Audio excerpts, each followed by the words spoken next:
And it's some interesting developments here in local kind of Seattle area politics. I'm just south of Seattle, so I tend to follow a little bit what's going on with the Seattle political scene. And we have Nikkita Oliver running for Seattle City Council's ninth um, ninth seat or city Seattle City Council position 9, which is really exciting. Let's take a look at her kind of first little campaign video introduction here.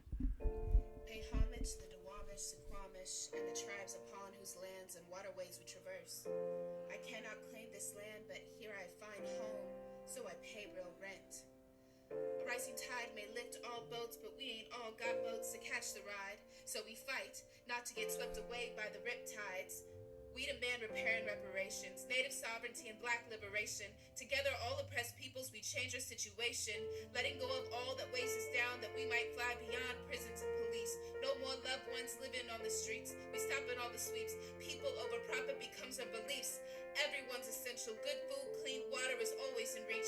Health is wealth and everyone deserves it. When we sow better, then better is what we reap. And we will write the story of how the I became we, the we became free, and how it came to be this Emerald City by the sea.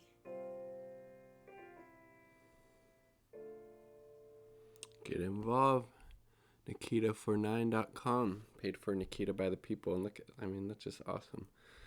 Pretty powerful little intro video. Here's a little article about it. Leading voice for Seattle's Black Lives Matter and defund SPD. It's a Seattle Police Department, obviously. Protests. Nikkita Oliver run for Seattle City Council. Seattle City Council position 9. In a spoken word announcement, the poet, teacher, lawyer, and community activist added their voice Wednesday morning to the race for Seattle City Council position to do battle with position 9 citywide seat. Look how awesome this is. The Nikkita for 9 campaign is launching with a mutual aid event in the Beacon Hill neighborhood involving the coordinated delivery of sleeping bags, food, and other essential supplies to residents most impacted by the overlapping crises facing Seattle, Seattle Median reports. The Oliver campaign will focus on police divestment, investments in youth and families, and expanding racial and economic justice, and is planning community listening posts to come together to develop an evolving community platform that identifies the priorities and solutions of communities living and or working in Seattle. It's pretty amazing. Opting to make their push to join the council, Oliver leaves the path clear for current City Council President Lorena Gonzalez to retain her front-runner position. She's definitely been a huge part of the Black Lives Matter movement and trying to divest from the Seattle Police Department and invest in programs of social uplift that actually benefit people and aren't spent on brutalizing and killing people, particularly people of color, other disenfranchised, marginalized groups, and attacking people who are protesting against that justice, protesting for Black Lives Mattering. Let's see. Then Fremont Brewing owner Sarah Nelson is making another run for the council in the race for position 9. Assuming the business and corporate interests will line up behind her, along with the police interests as well. And then Oliver ran for mayor in 2017. Durkin and Carrie Moon got the top 2 spots. Durkin obviously won. Durkin just been fucking so horrible as the Seattle mayor, just running cover for the cops and all of their examples of egregious brutality and unaccountable violence towards the community and towards community who is protesting against those same acts of violence and unchecked aggression. Here's her 9-point policy plan, which seems pretty on point, honestly. 1, housing for all. 2, divest from policing to invest in community. Yes, that's what the divest from the SPD or any other police department around the country or the world. Divest from the cops who use it to brutalize, maim, and a form of social control, and invest in programs of community uplift like education, housing, healthcare, jobs, mental health services, arts, recs. Again, basically any other use of that money would be better spent than going to the police. Frankly, same with the military on a federal level. Environmental justice, children, youth, and families deserve to thrive, racial and economic justice, disaster relief, and preparing for disasters, thriving, sustain local arts and culture and community, universal healthcare, yes, yes, yes, democracy and participation, and that these lay it out a little bit more. Municipal broadband internet, yes, completely agree.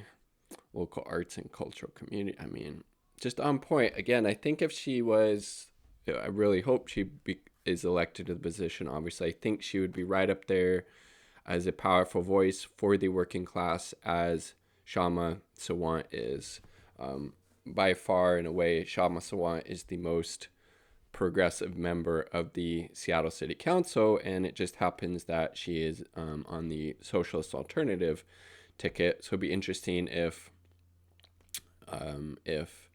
Nikkita Oliver runs as a Democrat, or what label she puts next to her name. But this platform that she runs on looks very, very on point, as well as the fact that she has been a community activist forever. She's been on the right side of history in all of these issues, and she just seems to have a lot of integrity, and actually backs up her words with actions, which you often don't see with with politicians. She's been endorsed. I'm not sure the pronouns Nikkita likes to use, so I'll say they have been endorsed by Councilmember Tammy Morales, former Councilmember Michael Bryan, Rep. Kristen Harris Talley, business owners from the station, education activist Jesse Hajapian, Reverend Ellie Vergro of Capitol Hill's First Covenant Church. So pretty exciting. We'll see what happens. Here, let's go check out Nikkita's website here. Meet Nikkita Oliver, they, them. Okay, there we go. So there's the pronouns. A community organizer, cultural worker, and artist, attorney, and candidate. I believe she teaches at Seattle University's law school, if I'm not mistaken.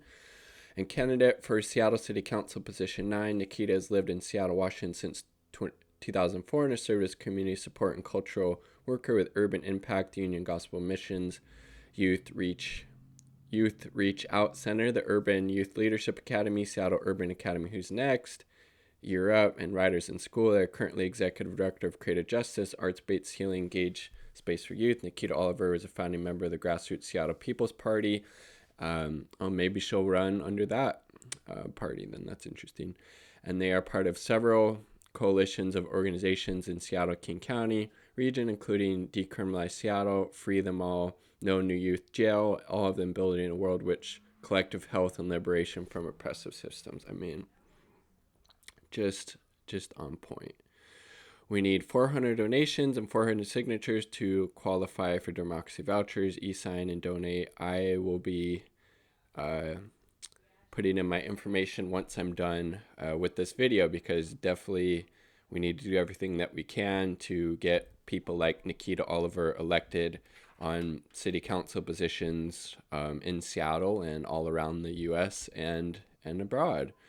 Okay, let's look at some more policies. Let's see what their vision is, because basic needs and safety are intertwined. Yes, completely.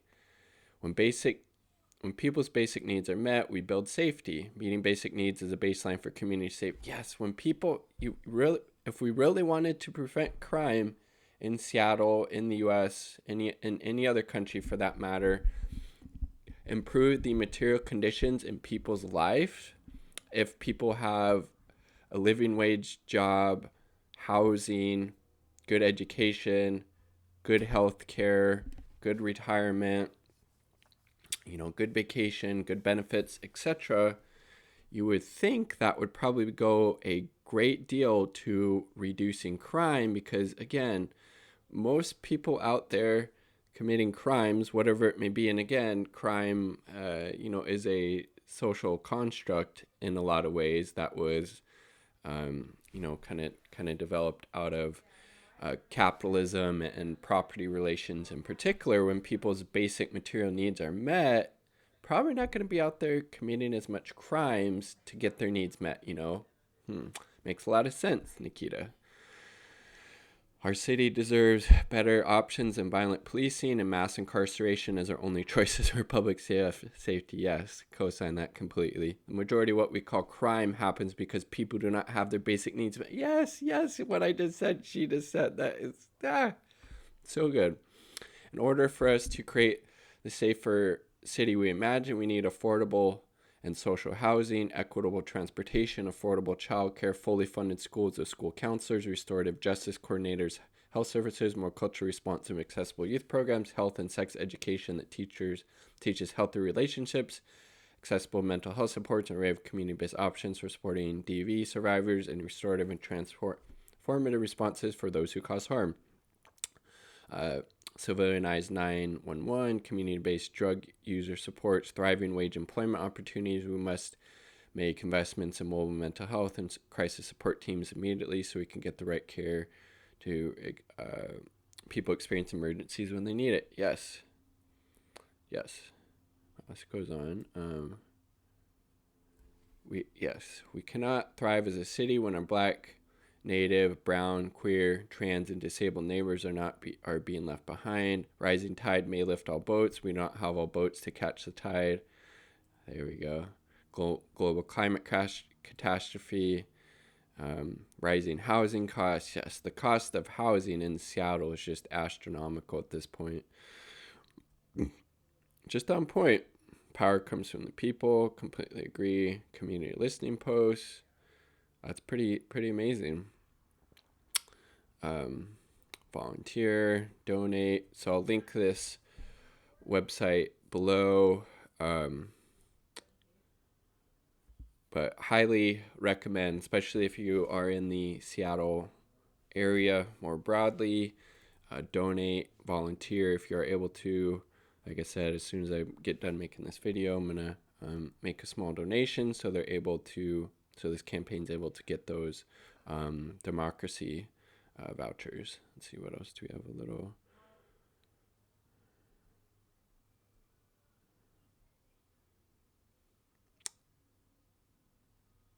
I like this. Well, Nikkita may be the candidate. This is our campaign. As abolitionist and transformative justice practitioner, Miriam Kaba says, everything worthwhile is done with others. Completely agree.